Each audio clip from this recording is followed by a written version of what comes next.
Hello, we are going to do section 9.2 today, which is talking about similar polygons. So we will focus on understanding what similar shapes are, look at how we name them because naming is important, and then also use the proportions that we reviewed last time to help find missing side lengths in polygons. So let's first just talk about what a similar polygon is. So polygons that have the same shape but may be a different size are called similar. The symbol for similar is this guy. It might be kind of small. Let me draw it bigger. It's just like the little squiggle symbol. So that means they are similar. To have the same shape means all the angles have to be the same size, but the sides don't have to be the same size. So they can be shorter or longer, but they do have to have the same proportions. So we're thinking of like a little triangle versus a big triangle where the angles are all the same, but the side lengths are just shorter or longer. So naming is very important when working with similar shapes. Letters that name matching points have to be in the same place in the name. So for example, we have two trapezoids here. We have this bigger one and then this smaller one. They share this point J, right? So we want those points to match up in the name, as well as we want these two corners, since they match in the shape, to line up. We want these two corners to line up and these two corners to line up. So if I look at the names for the shapes, here we have JDRT. That's the big one, JDRT. We want this J to match with the J position here, so the first position in the name. And then since we did D first in this name, the H needs to go next in this name. We want the D and the H to be in the same spot in the name. Since R was the third spot in the name, we want the corresponding corner in this guy to go next. So Y will come next in this one. And then same, since T came last on this name, we want the X that corresponds with it to go last in this name. So letters that name the same type of point or corner in the shape need to be in the same place when you write them out together. So that is an example of naming with similar polygons. So on that example, with those two polygons, we had JDRT, the big one, and then JHYX, the small one. We know that angle D is going to be the same angle size as angle H because they're in the same location. So that's why that is handy, is because since they line up, the D and the H in this, they're both in the second spot, we know that they have to be congruent or the same size. So, and then corresponding to that, we know R and Y are going to be the same. We know T and X are going to be the same. So we can make a statement like this about all the sides and all the angles, which is nice. So that's what we're going to kind of practice. A statement, this is what we call a name statement or similarity statement, is a statement saying that two polygons are similar. So we're saying this first polygon, the bigger one, was similar to this second polygon, and the corresponding letters will be the same size if they're in the same position in the name. So let's practice just writing a similarity statement. So here's our first example and then the second example. So on this example, it's a little bit trickier because they're not overlapping each other like those two trapezoids were. They're even kind of rotated and flipped. So you have to be careful and line up the parts that match so that you know you are getting the correct letters together. So we have this little guy. We'll start L, J, K. Or I guess we could go JKL, that would be more alphabetical. Let's do that one. We have this triangle, JKL. So then I want to correspond with this triangle over here. So what corner in this small triangle matches with what corner in this bigger triangle? So you kind of have to maybe visualize, think about like flipping it or rotating it around to make sure they match up. The printing of the numbers wasn't the best here. They have this little 37. It's hard to tell like what it goes to though. So kind of a bad print job there. But we have this side 16 and this side 9. And notice here we have the 25 and the 39 here. So which point is going to match up? We have these two sides are going to correspond to these two sides, but they're kind of flip-flopped. Here's the long side, JL is going to match this long side, DB. So we know these two letters have to kind of match up with these two letters somehow. We just need to make sure we get, you know, the J goes to the correct one. Does it go to D or B now? So here we have the long side. This 39 will probably correspond with this 16. This shorter side 9 will correspond with this 25. So since J is in between those two sides, we are going to have the D is in between the two sides on the bigger one. So J and D are going to go together. So we have these three positions, 1, 2, 3. In our second triangle, we're also going to have 3 letters. We want the D to match up with the J, so it's going to go in the first position. So then if we keep going, here's K. Notice K is across from that long side. So if this is my long side in this triangle, the angle across from it is C. So C and K are going to go together. I'm going to put 2 arcs in these ones. So I'm going to put the C in the second position since K was in the second position on this triangle. And then that kind of just leaves the last one. We know L, I'm going to put 3 lines here, has to match up with B. So L was the last letter here, so B will be the last letter here. So we get that similarity statement. Just make sure we can't just put the letters in any position we want. We need to have like the J and D line up, the K and the C, and the L and the B. It's very particular in how we write them. These are definitely the more complicated ones because the shapes are kind of like spinned around and flipped. Ones like this are a little bit easier to see just because you can definitely line up the points a little bit easier. So let's start with the big triangle. We have QRS. So QRS is going to be similar to what letters on this next one? So I'll just put the 3 spaces. Since Q came first, the nice thing is with this little triangle, they share that point Q. So Q has to come first here. And then R is down here at the bottom. That's going to correspond to F. So since R came second, F will come second. And then S was the third letter, which corresponds to G. So this one's definitely easier than that last one. So we have Q, F, G. Kind of wrote that weird. And that would be your similarity statement. So you'll have some homework problems where they want you to write the similarity statements, and you just need to make sure you line those letters up correctly as you're writing the names. Okay, let's look at kind of combining what we did last time. We practiced doing our proportions in 9.1. We're going to use those same proportion steps when solving problems with similar polygons. So since polygons have the same proportions, one will just be smaller or bigger. They are what we say proportional. So we can use a proportion to help find missing sides. So we're going to be using a ratio, like what we practiced last time. Sometimes people call it a scale factor to see what the difference is. We want to see how much bigger or smaller one is than the other. So you will have 2 shapes that they give you. Sometimes they might just give you 1 variable. So we see this is the side we're looking for, X right here. We have the numbers for everything else. Sometimes they might even give you 2 or 3 variables, just depends on the problem, but we're going to start easy with just 1. You want to line those sides up again. So I see this side X is going to match up with this side 3, and then this long side 12 will match up with this side. 6 is going to match up with this bottom side, and 8 matches up here. We want to find 2 sides on each shape where we have numbers for each piece. So like I have the 12 on this one, but I don't know the length of this side. So that 12 is not really going to help because I don't have any information on the smaller triangle that matches up with it. Same with this 8. I have 8, but I don't have this side. So the only 2 sides we have on this smaller trapezoid is the top and the bottom. So we're going to take the top and the bottom of this side. We need to keep them matching. So I have X over 6. I'm going to write a little ratio, and I'm going to set that equal to 3 over 3. And so then from there, if you're solving, you can cross multiply. This one you might be able to kind of do in your head though, because it is a little bit easier.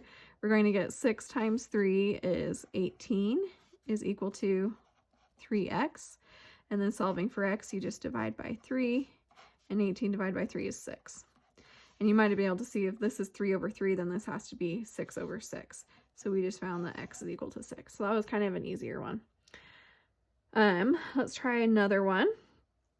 Here we have these two kite shapes right here. We have the 6, 5, and 5, and then 24, x, and 20. So if we want to pick sides that we have matching up. Here we have 5 and 5 will match up with this 20 and x, or you could do the 6 and 5 matching up with the 24 and x. Doesn't really matter, you just have to pick one. So let's do these two. Let's pick these two sides. I'm going to have 5 over 6 equals x over 24. And again, you can cross multiply, but sometimes these smaller ones you might just be able to do in your head. Kind of essentially what I'm doing is I'm saying, what am I timesing 6 by to get to 24? Well, I know that 6 times 4 equals 24. So in order to be proportional, I would also have to times the top by it. 5 times 4 will equal x. So x would have to equal 20. So that's another way you can do it, is if it's something that you can do in your head really easy, like this one, again, we could have done probably easy. And this one, you can go ahead and do it in your head if you need to, or if you want to. But some will be more complicated than this. So let's try some more complicated ones now. Set up a proportion and find the missing side, and then state k, where k is going to be that scale factor that we're timesing all the sides by to get from one shape to the other. So I think there might be a weird typo here. Let me check really quick and see what that x goes to. I think my printer printed it weird.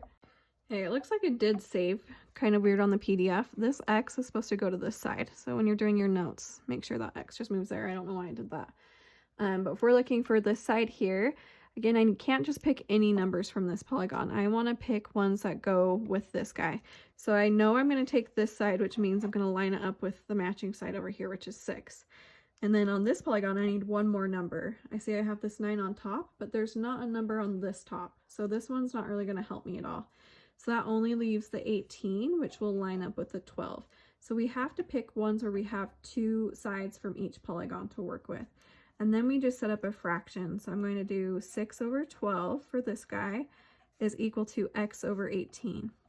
And again, we need it to line up. If this 6 goes on the top here, that lines up with the x. So x has to go on the top here. I can't put it on the bottom or it's going to mess it all up. So make sure you're lining the sides up. 6 and x, if they go on the top, the other one has to go on the top. If 12 goes on the bottom, then the 18 has to go on the bottom. And then again, you might be able to do it in your head. If not, you can always cross multiply. So I'm just going to go through the steps on that just for the sake of showing you. We get 12 times x is 12x, and then 18 times 6 is 108. And then solving for x, we'll divide by 12. So those cancel, and 108 divided by 12 is 9. So we get x is equal to 9. So we're saying this side is 9 as well.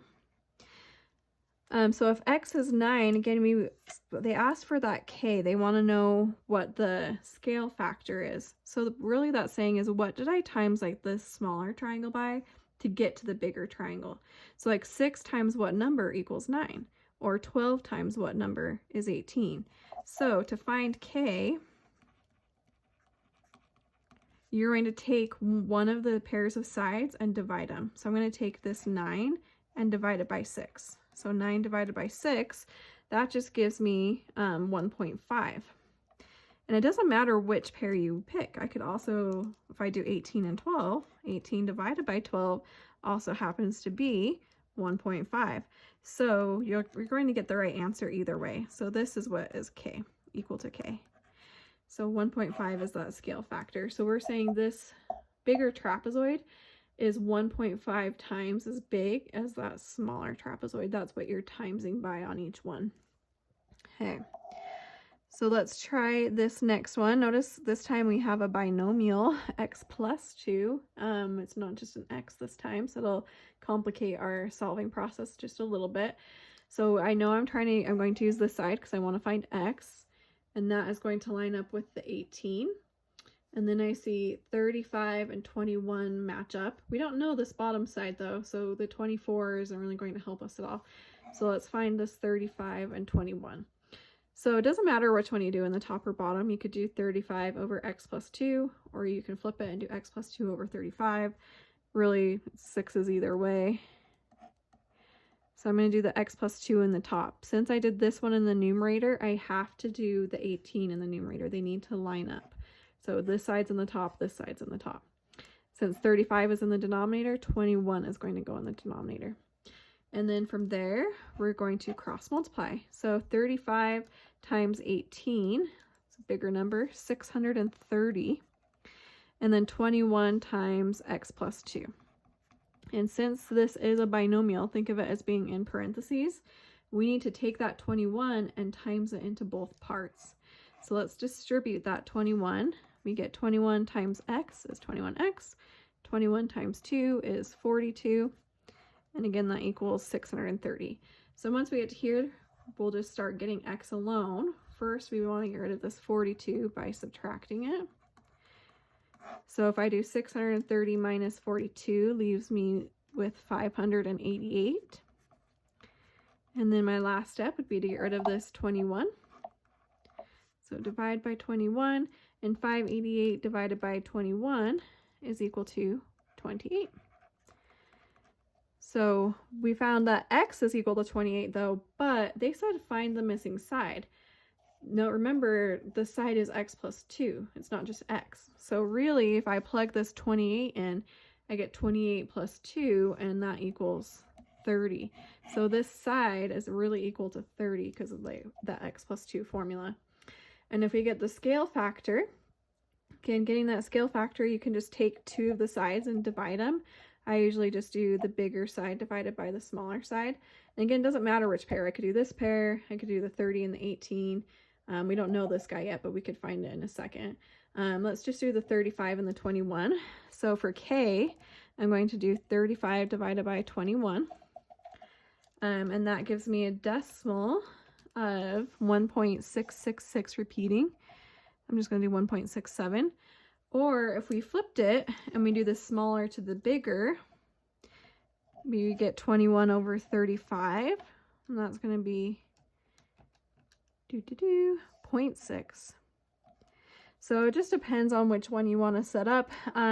They did have a question mark here. So if we want to find this question mark as well, sometimes they'll have you find multiple sides. We're going to set up a second proportion, so we're not quite done. If I want to find this side, it doesn't matter which other side you pick, but we're going to take the question mark and the 24 since they go together. And you can either do the 35 and 18 or 21, or you can do the 30 and 18 over here. So let's just do the 35 and the 21. If I set that proportion up, I'm going to come down here. 35 over 21 is going to equal our question mark over 24. And let's just replace this with an x so it's a little bit easier to work with. So if I times those, I get 21x is equal to 35 times 24, and that's 840. And then divide by 21 to get rid of that, and 840 divided by 21 is equal to 40. So we just found that this side has to equal 40. Another thing you could have done is you could have times the 24 by this 1.67. So if I do that, 24 times 1.67, it's a little bit off because I did round. It was just 1.666, which does end up making a difference, but it's about 40 if that decimal had been right on. So you could do that as well, but just be careful. Sometimes they might have two missing sides or even more in your shape that they want you to find, which means you'll have to repeat the steps. So do your proportion for one side, and then you'll have to set up a proportion for the second side, or use your scale factor that we found over here. But that is kind of how you will use proportions and ratios to help find sides in similar polygons. If you guys have any questions or need any help, please feel free to reach out to me. I'm happy to help you. Just send me an email. But I hope you guys are doing well. I will talk to you later. See ya.